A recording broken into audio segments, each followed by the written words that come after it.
El vestido negro le apretaba las costillas cuando Mariana sintió la primera mirada clavada en su nuca. No era tristeza lo que había en esos ojos.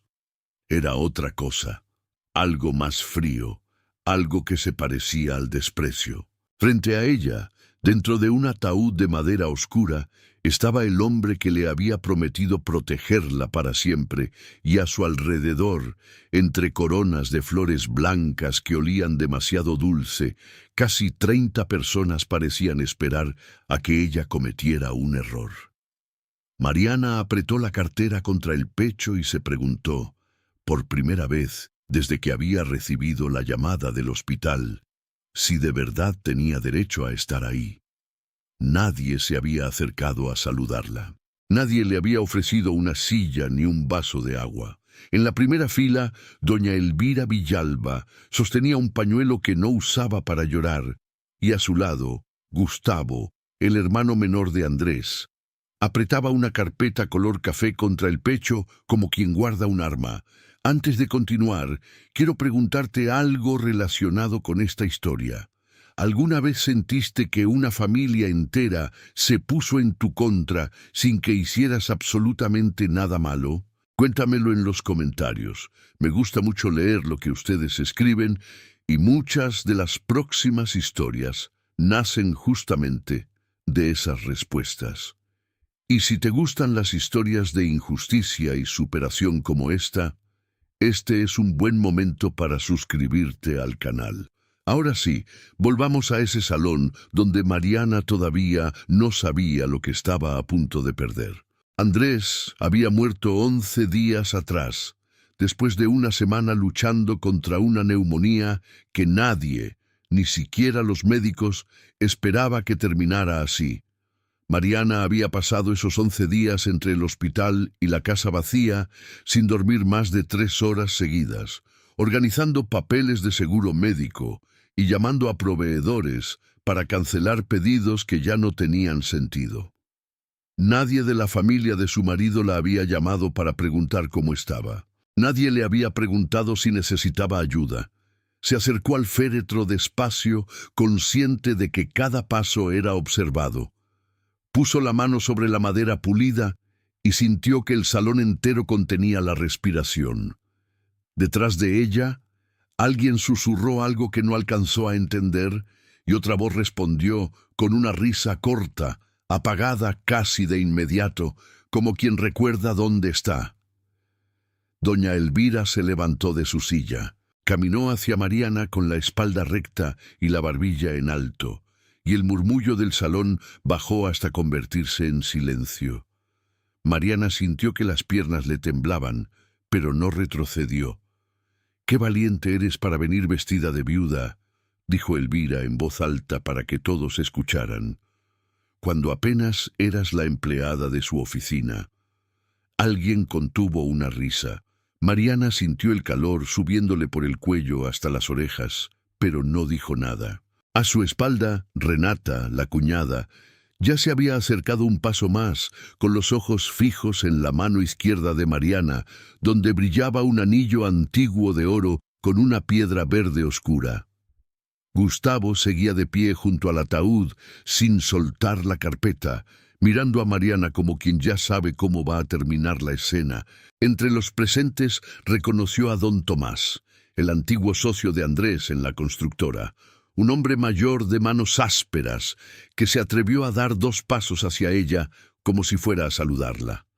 Elvira le lanzó una mirada breve, apenas un movimiento de cejas, y don Tomás se detuvo a mitad de camino, bajó la vista y regresó a su silla sin decir palabra. Mariana lo entendió de inmediato. Nadie se atrevería a acercarse mientras la matriarca de los Villalba siguiera vigilando cada gesto. Sintió el cansancio de esos 11 días instalado en los huesos, un cansancio que no era solo físico. Había llorado tanto en el hospital que ya no le quedaban lágrimas fáciles, y ahora, de pie frente al cuerpo de su marido, descubría que el dolor podía convivir con otra cosa, una alerta silenciosa, animal, que le decía que en ese salón nadie estaba de su lado. El reloj de pared marcaba las 4:10 de la tarde. El coche fúnebre esperaba afuera, y el encargado de la funeraria ya había avisado, en voz baja, que el traslado al cementerio estaba programado para las 5 en punto. 50 minutos. Nadie en ese salón, salvo Mariana, parecía preocupado por el tiempo. Ella, en cambio, sentía que cada minuto que pasaba la acercaba a algo que todavía no tenía nombre, pero que ya podía sentir acercándose, como una tormenta que se anuncia primero en el aire y después en el cielo. «No mereces estar en esta fila», continuó Elvira, señalando el lugar junto al féretro donde debía sentarse la familia directa. «Esa fila es para quienes de verdad lo querían». Mariana sintió que la sala entera esperaba su reacción, como en un teatro donde todos conocen el guión menos ella. Pensó en irse, pensó en quedarse, pensó sobre todo en Andrés, en cómo él jamás habría permitido que nadie le hablara así, y esa idea, más que el orgullo, fue lo que la hizo mantenerse de pie. «Lo quería más que a mi propia vida», respondió sin levantar la voz. «Eso no depende de dónde me siente». Elvira apretó los labios. No esperaba una respuesta tan firme, y su desconcierto duró apenas un segundo antes de que Renata avanzara, decidida, hacia la mano de Mariana. «Ese anillo era de nuestra abuela», dijo, sujetando los dedos de Mariana con fuerza. «No tienes ningún derecho a llevártelo». Mariana retiró la mano de un tirón y por un instante las dos mujeres quedaron enganchadas en un forcejeo silencioso, absurdo, doloroso, frente al cuerpo de un hombre que ya no podía intervenir. Algunos invitados apartaron la mirada.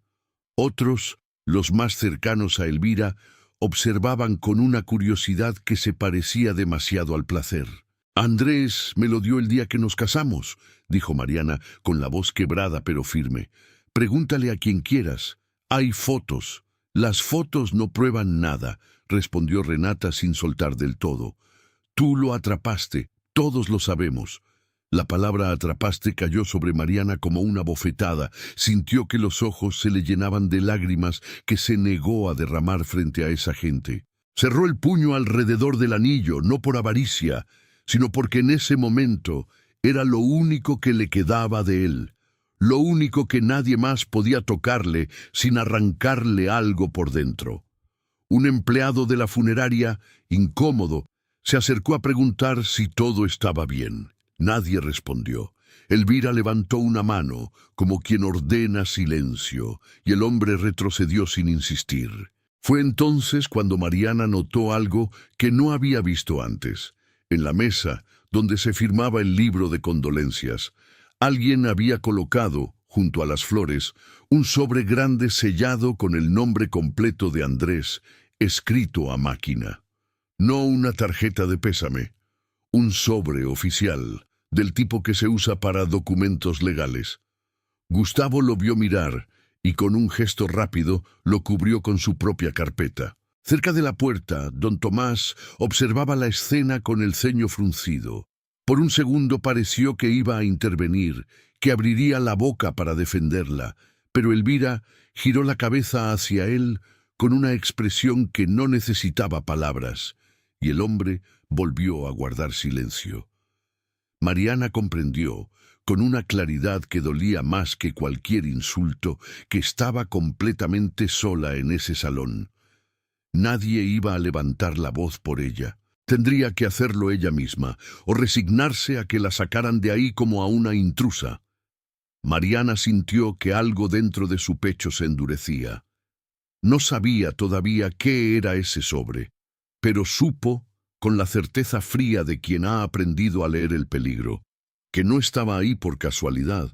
El reloj marcaba las 4:23. Faltaban 37 minutos para que el coche fúnebre partiera hacia el cementerio, y la familia de Andrés parecía decidida a que ella no llegara a subirse a él. Gustavo avanzó por fin, con la carpeta abierta entre las manos, y el silencio que provocó fue distinto al anterior, más denso, más calculado. Se paró frente a Mariana con la seguridad de alguien que ha ensayado sus palabras. Esto es incómodo para todos, pero hay que decirlo ahora, anunció, mostrando unos papeles sin dejar que nadie los leyera de cerca. Según estos documentos, Mariana nunca tuvo ningún vínculo legal reconocido con esta familia. No es viuda ante la ley. No tiene ningún derecho a estar en primera fila, ni a heredar nada, ni siquiera a decidir sobre el entierro. El murmullo se convirtió en conversación abierta. Alguien preguntó en voz baja si eso era posible. Alguien más dijo que siempre había sospechado algo raro en ese matrimonio. Mariana sintió que el suelo bajo sus pies perdía firmeza, como si la sala entera se hubiera inclinado unos grados sin que nadie más lo notara. «Eso no es cierto», dijo, pero su propia voz le sonó lejana, ajena. «Estuvimos casados 6 años. 6 años sin nada firmado como debía ser», respondió Gustavo, con una calma que resultaba más cruel que cualquier grito. «Mi hermano lo arregló todo antes de morir. Está todo aquí». Mariana notó que las manos de Gustavo, pese a su tono seguro, apretaban la carpeta con demasiada fuerza, y que sus ojos evitaban cruzarse con los de ella más de un par de segundos seguidos. No supo darle nombre a esa observación en el momento, pero algo en su interior la guardó, como se guarda un detalle que después, con el tiempo, puede volverse importante. Mariana no entendía de leyes ni de notarías. Solo entendía que estaba de pie, en un salón lleno de gente que la odiaba, sosteniendo un dolor que nadie quería reconocer, mientras un hombre agitaba papeles que decían que su matrimonio, su vida entera de los últimos 6 años, no había existido para nadie más que para ella. «Te pedimos que te retires antes de que llegue el resto de la familia para el entierro», agregó Elvira, ya sin disimular la satisfacción. «Por respeto a Andrés, por respeto a Andrés». Esas palabras, viniendo de la boca que acababa de humillarla frente a 30 desconocidos, le dolieron más que cualquier insulto directo. Mariana bajó la mirada hacia sus propias manos, buscando algo a lo que sostenerse, y encontró solo el anillo, todavía tibio de la pelea con Renata. Empezó a caminar hacia la salida. Nadie la detuvo. Nadie la siguió con la mirada más que para confirmar que se iba. En el camino recordó, sin quererlo, la tarde en que Andrés le había puesto ese mismo anillo en el dedo, en un balcón pequeño con vista a un parque, prometiéndole que jamás dejaría que nadie la hiciera sentir menos. La ironía de ese recuerdo, ahí, en ese momento exacto, casi la hizo detenerse a llorar en medio del pasillo. Caminó despacio, con la espalda tan recta como pudo, sintiendo en la nuca el peso de todas las miradas que la seguían hasta la salida. Nadie se levantó a acompañarla, nadie le dijo una palabra amable. El único sonido en el salón era el de sus propios tacones sobre el piso de mármol, un eco que le pareció, en ese momento, la cosa más solitaria que había escuchado en su vida. El reloj de la funeraria marcaba las 4:41, 19 minutos para que el coche fúnebre partiera.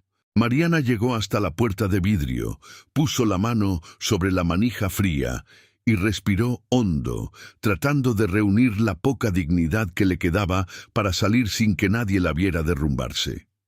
Fue en ese instante, con los dedos ya sobre el vidrio, cuando escuchó que la puerta se abría desde afuera. Un hombre entró en el salón con paso tranquilo, sin prisa, como si llevara toda la vida sabiendo exactamente a dónde se dirigía. Vestía un traje gris oscuro sin corbata y llevaba un abrigo largo colgado del brazo. No saludó a nadie al entrar, simplemente caminó hacia el centro del salón, y su presencia bastó para que las conversaciones se apagaran una por una, como velas que alguien va soplando de lejos. Doña Elvira fue la primera en reaccionar y lo hizo perdiendo, por un segundo, todo el aplomo que había mostrado hasta entonces. Palideció. Dio un paso atrás sin darse cuenta. Gustavo, que seguía sosteniendo la carpeta, la bajó lentamente, como quien esconde un arma al ver llegar a alguien más peligroso. «¿Quién lo dejó pasar?», preguntó alguien, sin dirigirse a nadie en particular. Mariana, todavía con la mano en la manija de la puerta, se dio la vuelta despacio. Cuando reconoció el rostro de aquel hombre, sintió que el aire se le atoraba en el pecho. Habían pasado 14 años desde la última vez que lo había visto.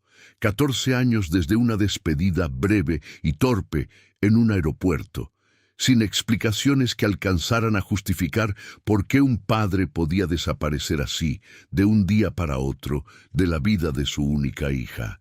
«Papá», dijo apenas en un susurro, y la palabra le supo extraña en la boca, como un idioma que ya casi había olvidado. Ricardo Fuentes caminó hasta ella y la abrazó sin decir nada. Un abrazo largo que hizo que varias personas en el salón bajaran la mirada, incómodas por presenciar algo que de pronto parecía demasiado íntimo para tantos testigos. Cuando se separó, le sostuvo el rostro con ambas manos un instante, como quien confirma que algo sigue siendo real después de mucho tiempo. «Me enteré esta mañana», dijo en voz baja solo para ella. «Vine en cuanto pude». Nadie en aquel salón sabía con certeza quién era ese hombre, pero todos habían escuchado, en algún momento, el apellido Fuentes, asociado a constructoras, a terrenos, a negocios que se extendían más allá de la ciudad. Fue Gustavo quien, tras unos segundos de silencio incómodo, se atrevió a hablar. «Con todo respeto, señor, esto es un asunto familiar», dijo sin la misma seguridad de minutos antes. «No creo que le corresponda intervenir». «Soy el padre de Mariana», respondió Ricardo, sin alterar la voz, sin apurar las palabras. «Así que, con todo respeto también, esto es exactamente un asunto familiar». Un murmullo recorrió el salón. Alguien preguntó, en voz apenas audible, si aquel era el mismo Fuentes de las constructoras del norte, y otra persona asintió, con las cejas levantadas. Elvira recuperó la compostura poco a poco, pero sus ojos seguían fijos en la carpeta que Gustavo sostenía, como quien calcula, a toda velocidad, cuánto puede sostener una mentira frente a un hombre acostumbrado a desarmar negocios ajenos por oficio. El reloj marcaba las 4:53. 7 minutos para que el coche fúnebre partiera hacia el cementerio. Ricardo miró hacia el ataúd, luego hacia Elvira, y finalmente hacia la carpeta que Gustavo sostenía contra el pecho, como si pesara mucho más de lo que en realidad pesaba. «Antes de que nadie salga de esta sala», dijo extendiendo la mano, «me gustaría ver esos documentos que, según entiendo, dicen que mi hija no tiene ningún derecho aquí». Gustavo dudó. Miró a su madre buscando una señal, pero Elvira, por primera vez en toda la tarde, no supo qué ordenar. Finalmente entregó la carpeta no porque quisiera, sino porque negarse frente a tantos testigos habría parecido, incluso para ellos, una confesión. Ricardo no la abrió de inmediato. Primero se quitó los lentes que llevaba en el bolsillo del abrigo, los limpió con un pañuelo despacio y solo entonces comenzó a leer. No dijo nada durante casi un minuto completo, un minuto que a Mariana le pareció una hora. A su alrededor, la familia de Andrés esperaba, incómoda, la reacción de un hombre que claramente estaba acostumbrado a leer papeles mucho más complicados que aquellos. «Interesante», dijo por fin, sin levantar la vista. «Aquí dice que este acuerdo fue firmado y notariado hace 8 meses. Así es», confirmó Gustavo, recuperando algo de su seguridad. «Todo está en regla». Ricardo pasó una página, después otra. Se detuvo en una tercera y por un instante algo cambió en su expresión, un gesto pequeño, casi imperceptible para cualquiera que no lo conociera bien, pero que Mariana, incluso después de 14 años, reconoció al instante. Era la mirada que ponía cuando encontraba un error en un contrato que todos los demás habían pasado por alto. «¿Puedo preguntarle algo, Gustavo?», dijo, con una calma que resultaba más inquietante que cualquier reclamo. «¿Su hermano firmó esto en la notaría de la calle Alameda, la que aparece sellada aquí?» «Supongo que sí», ahí dice. ¡Qué curioso!, continuó Ricardo, señalando una línea con el dedo sin mostrársela a nadie más. Porque esa notaría cerró hace 3 años. Y la firma que aparece aquí, comparada con esta otra que Andrés puso en un contrato de obra que yo mismo revisé hace apenas 1 año, tiene una inclinación completamente distinta. El salón entero pareció contener la respiración por segunda vez esa tarde. Elvira dio un paso adelante, buscando ver el documento, pero Ricardo lo cerró con calma antes de que ella pudiera acercarse. «Seguramente hay una explicación sencilla», dijo alguien entre los invitados, con esa necesidad humana de creer que todo puede resolverse rápido, sin daño. A veces las notarías cambian de sede, nada más. Por un instante, algo parecido al alivio recorrió el salón, como si todos quisieran aferrarse a esa posibilidad para poder, por fin, terminar la tarde en paz. Ricardo dejó pasar ese silencio esperanzado unos segundos antes de deshacerlo. «Podría ser», dijo, «si no fuera porque también hablé hace media hora con el hospital donde murió mi yerno. Y según su propio registro de visitas, ese mismo día que aparece firmado aquí, Andrés no salió de su habitación ni un solo minuto. Estaba conectado a un tanque de oxígeno. El alivio se apagó tan rápido como había llegado.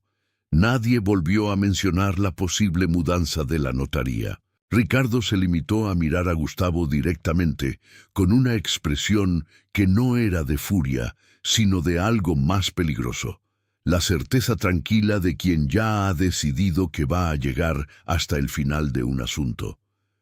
El reloj marcaba las 5:02. El chofer del coche fúnebre asomó la cabeza por la puerta, preguntando si ya podían proceder. «Todavía no», dijo Ricardo, sin alzar la voz, guardando la carpeta bajo su brazo. «Antes de despedir a Andrés como corresponde, alguien en esta familia tiene que explicarme por qué firmó un documento que, según todo lo que estoy viendo aquí, jamás pasó por sus manos». El entierro se realizó esa tarde, breve y silencioso, bajo un cielo gris que parecía compartir el ánimo de todos. Mariana no volvió a cruzar palabra con Elvira ni con Renata frente a la tumba. Se mantuvo junto a su padre, con la mano apoyada en su brazo, sintiendo por primera vez en 11 días que no estaba completamente sola. Gustavo se marchó antes de que terminara la ceremonia, con el rostro tenso y el teléfono pegado a la oreja. Esa noche, en la cocina de la casa que Mariana había compartido con Andrés, Ricardo se sentó frente a ella con 2 tazas de café que ninguno de los dos tocó. Le contó por fin algo de lo que había pasado en esos 14 años, los negocios que había levantado desde cero después de perderlo casi todo, la vergüenza que sintió durante años por no haber sabido cómo volver, un abogado amigo que alguna vez le había mencionado, de pasada, que su hija se había casado con un buen hombre. Nunca se atrevió a llamar. El orgullo, dijo, era una enfermedad silenciosa que se alimentaba del propio silencio. «No vine para arreglar 14 años en una noche», le dijo. «Vine porque hoy, en ese salón, sentí que si no entraba por esa puerta, no me lo iba a perdonar nunca». Mariana no respondió de inmediato.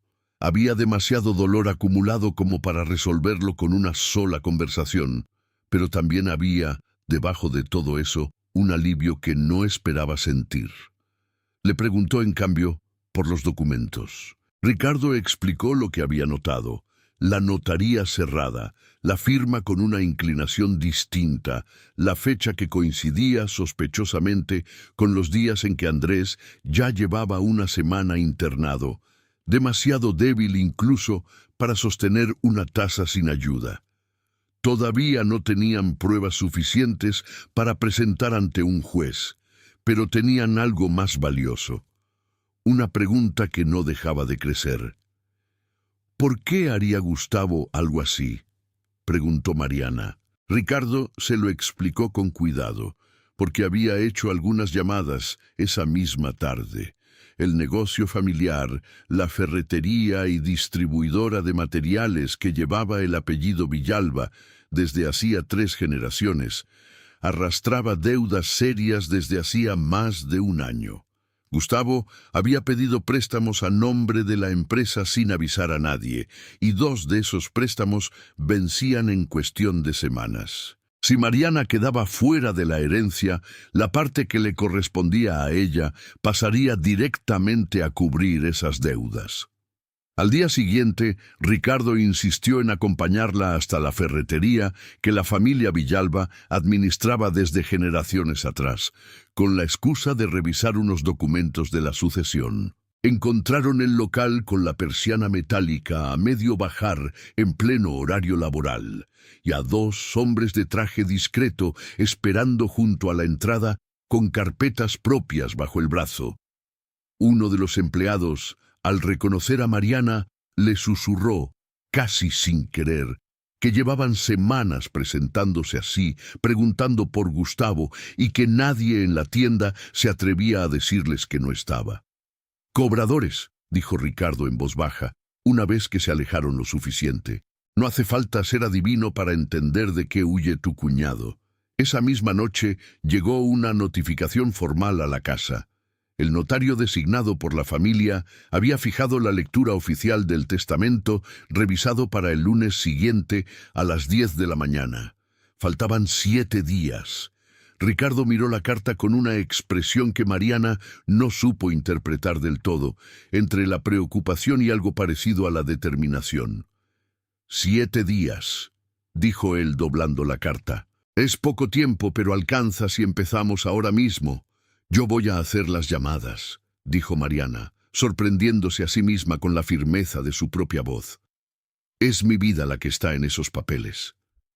Mariana llamó primero al hospital donde Andrés había pasado su última semana. Le costó 3 intentos y 2 llamadas cortadas antes de que alguien accediera a hablar con ella sin exigir primero una orden judicial que ella no tenía. Cuando por fin logró que un supervisor del área de archivo la recibiera en persona, llevó consigo el certificado de defunción y explicó, con la voz temblando solo un poco, por qué necesitaba confirmar en qué estado se encontraba su esposo en una fecha específica. La respuesta llegó 2 días después, firmada por una enfermera llamada Rosa Medina, que había atendido a Andrés durante buena parte de esa semana. El informe era claro. En la fecha que aparecía en el documento de Gustavo, Andrés se encontraba sedado, con dificultad respiratoria severa, incapaz de sostener un bolígrafo sin ayuda, y mucho menos de trasladarse hasta ninguna notaría. Leer esas líneas la devolvió, sin aviso, a los pasillos del hospital. El sonido constante de las máquinas, la mano de Andrés demasiado liviana entre las suyas, la promesa que le había hecho en voz baja, la última noche consciente de que todo iba a estar bien. Tuvo que cerrar la carpeta un momento y respirar hondo antes de seguir leyendo, porque cada prueba que reunía no era solo un dato legal, era también una herida que se volvía a abrir. Por un momento, Mariana sintió que el problema estaba resuelto. Fue Ricardo quien, con calma, le recordó que una sola prueba casi nunca alcanza cuando del otro lado hay dinero y un abogado dispuesto a pelear cada detalle. Esa misma tarde, un mensajero llevó a la casa una carta del abogado de la familia Villalba advirtiendo que cualquier acusación pública contra Gustavo sin fundamento legal firme sería considerada difamación y que estaban dispuestos a actuar en consecuencia. La amenaza pesó más de lo que Mariana quiso admitir. En su trabajo, donde se desempeñaba como arquitecta en un estudio pequeño, su jefe la llamó aparte para comentarle, con cierta incomodidad, que un cliente importante había preguntado si los rumores sobre su situación familiar podían afectar el proyecto que dirigía. Mariana sintió que la injusticia no se quedaba en un solo lugar. Se filtraba en todas partes, amenazando también aquello que ella misma había construido con años de esfuerzo. Nadie está cuestionando tu trabajo, Mariana, le dijo su jefe, evitando mirarla a los ojos, pero entiende que el cliente necesita tranquilidad. Lo que necesita es ver los planos terminados a tiempo, respondió ella, y los va a tener. Esa noche llegó a casa con las manos frías y la mandíbula tensa, pero no se permitió llorar frente a su padre. No voy a dejar que esto me quite también mi trabajo, le dijo, más para convencerse a sí misma que para informarle. Ricardo contrató a un grafólogo forense, un hombre discreto que trabajaba habitualmente con estudios de abogados, para comparar la firma del documento con muestras auténticas de Andrés. El resultado llegó 4 días antes de la audiencia. La firma presentaba diferencias incompatibles con una autoría genuina. Y además, al indagar sobre la notaría cerrada, descubrieron que el notario que figuraba en el sello, un hombre llamado Rubén Suárez, se había retirado 3 años atrás y ahora vivía en otra ciudad, lejos de cualquier trámite reciente. Cuando Mariana intentó conseguir una copia del expediente original en los archivos notariales, la funcionaria a cargo le informó con extrañeza que ese expediente en particular había sido retirado semanas atrás por alguien con autorización familiar y que no quedaba registro de dónde se encontraba ahora. La pieza que debía cerrar el caso sencillamente había desaparecido. Esa noche, sin fuerzas para seguir haciendo llamadas, Mariana entró por primera vez, desde la muerte de Andrés, al pequeño estudio que él usaba en casa para revisar contratos de obra. Todo seguía exactamente como él lo había dejado. Los lentes sobre el escritorio, una taza vacía, el calendario abierto en el mes en que había enfermado. Abrió el último cajón, casi sin pensarlo, más por necesidad de sentirlo cerca que por buscar algo en concreto, y ahí, debajo de unas facturas viejas, encontró un sobre cerrado con su letra en la portada, para cuando ya no esté.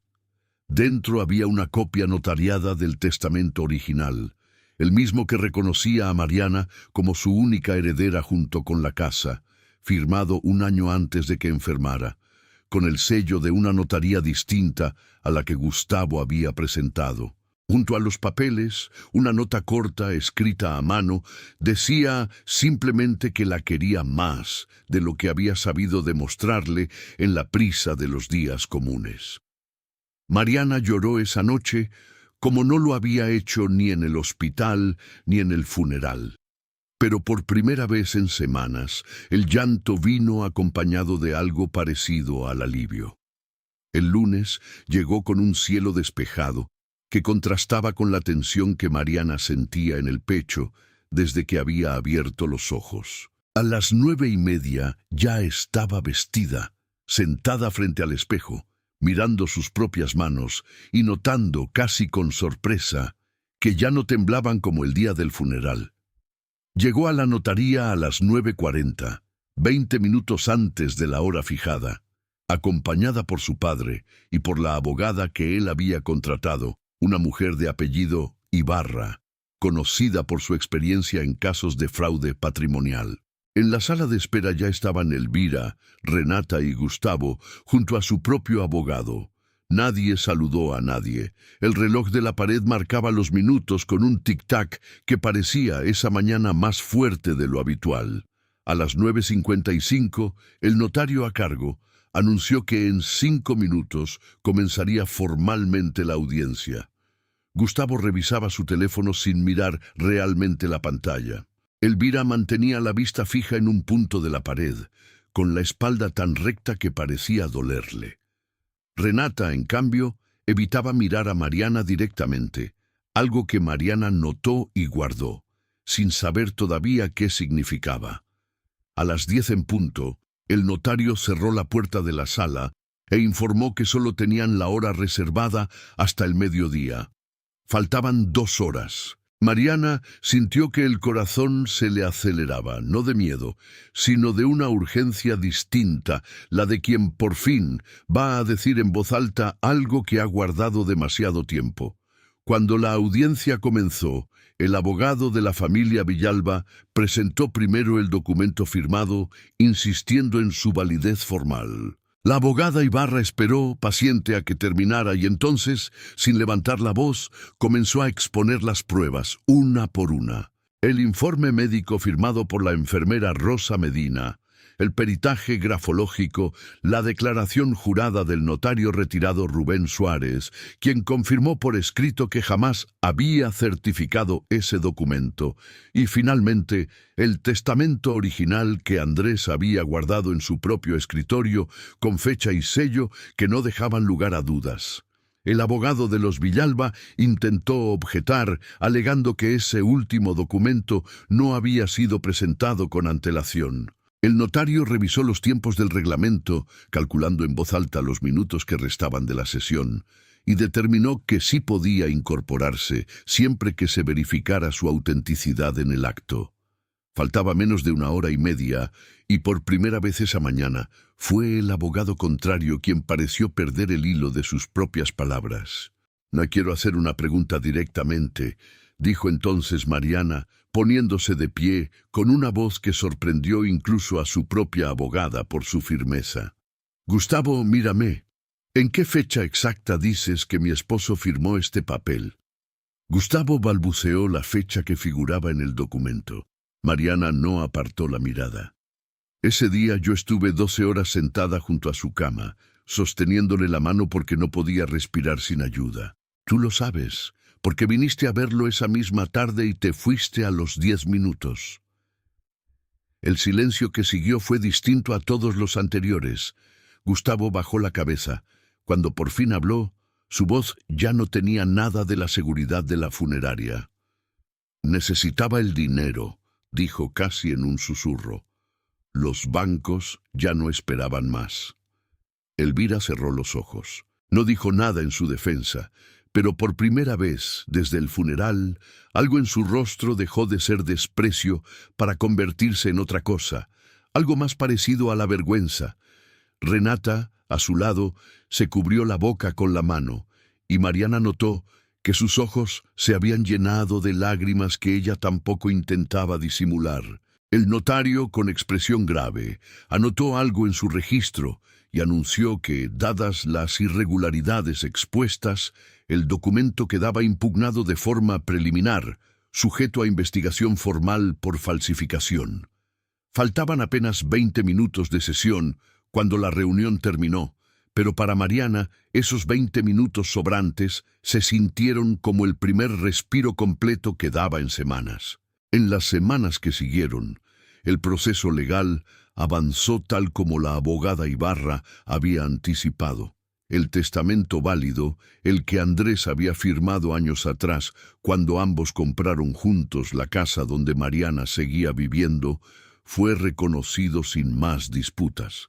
Gustavo enfrentó cargos por falsificación de documentos, aunque, gracias en parte a la propia intervención de Mariana ante el juez, no terminó en prisión. Llegó a un acuerdo para pagar lo adeudado con parte de su propia herencia bajo supervisión legal. Mariana no buscó la ruina de nadie. Cuando la abogada le preguntó si deseaba impulsar acciones adicionales contra Elvira y Renata, lo pensó varios días antes de responder. Elvira sabía y calló. Dijo finalmente: «Con eso va a tener que vivir. No necesito verla castigada para sentir que se hizo justicia». Con Renata, en cambio, sucedió algo distinto. Una tarde, la joven se presentó sola en la puerta de la casa, sin avisar, con los ojos hinchados. Le confesó que había sospechado desde el principio que algo no estaba bien con esos documentos, pero que el miedo a quedar fuera de la familia la había mantenido callada, y que esa misma cobardía la perseguía cada noche desde la audiencia. «No te pido que me perdones», le dijo, sentada frente a Mariana en la cocina con las manos apretadas sobre la falda. «Solo necesitaba decírtelo yo misma». Mariana la escuchó sin interrumpirla, y cuando Renata terminó, se quitó el anillo de la abuela, que nunca había dejado de usar, y se lo entregó. «Esto sí es tuyo por derecho», le dijo. Yo tengo suficiente con lo que de verdad me pertenece. No fue un gesto de debilidad. Fue, tal vez, el gesto más firme de todos los que había hecho en esos meses. La prueba de que ya no necesitaba ningún objeto para sostener su lugar en el mundo. Con el dinero que finalmente heredó, Mariana hizo dos cosas. Conservó la casa, el único lugar donde todavía podía sentir, en cada rincón, la presencia tranquila de Andrés. Y destinó una parte a crear un pequeño fondo de becas para estudiantes de arquitectura sin recursos, con el nombre de su esposo, algo que él, en vida, siempre había querido hacer y nunca encontró el momento. En el estudio donde trabajaba, tomó la dirección de un proyecto que su jefe, meses atrás, había dudado en confiarle. El diseño de un centro comunitario para un barrio en las afueras de la ciudad. Lo terminó antes de tiempo y con elogios del mismo cliente que alguna vez había preguntado con desconfianza sobre los rumores que rodeaban su vida personal. En la inauguración, ese cliente se acercó a felicitarla personalmente, sin mencionar una sola palabra de lo ocurrido meses atrás, y Mariana entendió que ya no necesitaba ninguna explicación de nadie para que su trabajo hablara por sí solo. Con su padre, la relación no se reconstruyó de un día para otro. Empezaron con algo simple, un café los domingos por la mañana, sin grandes promesas, sin fingir que 14 años de ausencia se borraban con un abrazo en un funeral. Hubo silencios incómodos, preguntas que ninguno de los dos se atrevía a hacer todavía, y también poco a poco, risas que Mariana no recordaba haber compartido con él desde niña. Un domingo, Ricardo le confesó que jamás se perdonaría del todo los años perdidos, y ella le respondió que tampoco hacía falta perdonarlo del todo, bastaba con que se quedara. Era real, y eso, para ambos, ya era suficiente. Un año después de aquella tarde en la funeraria, Mariana volvió al cementerio en una mañana tranquila de domingo. Llevaba flores blancas, las mismas que había odiado ese día por su olor demasiado dulce, y ahora las miraba sin ninguna amargura. Se detuvo frente a la lápida con el mismo vestido negro que había usado un año atrás, guardado desde entonces sin que ella supiera bien por qué. Esta vez, sin embargo, sus manos no temblaban al acomodar las flores. Llevaba puesto un anillo distinto, uno nuevo, comprado con su propio dinero, sencillo, sin ninguna historia ajena detrás. Se quedó un momento en silencio, leyendo el nombre grabado en la piedra, y le contó en voz baja, como quien conversa con alguien que todavía puede escuchar, que el centro comunitario ya tenía nombre definitivo, que las primeras becas del fondo ya habían encontrado a sus primeros estudiantes, y que su padre, después de tantos años, volvía a formar parte de su vida los domingos. No dijo nada sobre Elvira, ni sobre Gustavo, ni sobre el juicio. Ya no hacía falta. Ricardo la esperaba un poco más atrás, respetando el silencio de ese momento. Cuando Mariana finalmente se dio la vuelta, caminó hacia él con paso firme, sin evitar la mirada de nadie, sin encoger los hombros como quien pide disculpas por ocupar espacio. ¿Lista?, le preguntó su padre. «Lista», respondió ella, y por primera vez en mucho tiempo la palabra le sonó completamente cierta. Caminaron juntos hacia la salida del cementerio, dejando atrás la misma lápida, el mismo cielo gris de un año antes, pero una mujer completamente distinta a la que había entrado temblando a aquella funeraria, sosteniendo apenas una cartera contra el pecho como único escudo. Ahora sostenía algo más firme, la certeza tranquila de que su lugar en el mundo nunca había dependido de la aprobación de nadie más. ¿Alguna vez tuviste que demostrar tu propio valor frente a quienes menos creían en ti? Cuéntanos en los comentarios qué habrías hecho en el lugar de Mariana. Y si crees que la verdad, tarde o temprano, siempre encuentra su camino. Historias como esta nos recuerdan que la dignidad no se negocia, y que a veces la mejor respuesta frente a la humillación no es la venganza, sino seguir de pie. Si esta historia te llegó, déjanos tu comentario, comparte con alguien que necesite escucharla hoy y suscríbete al canal para no perderte las próximas historias de injusticia y superación. Activa también la campanita de notificaciones. Nos vemos en la próxima historia.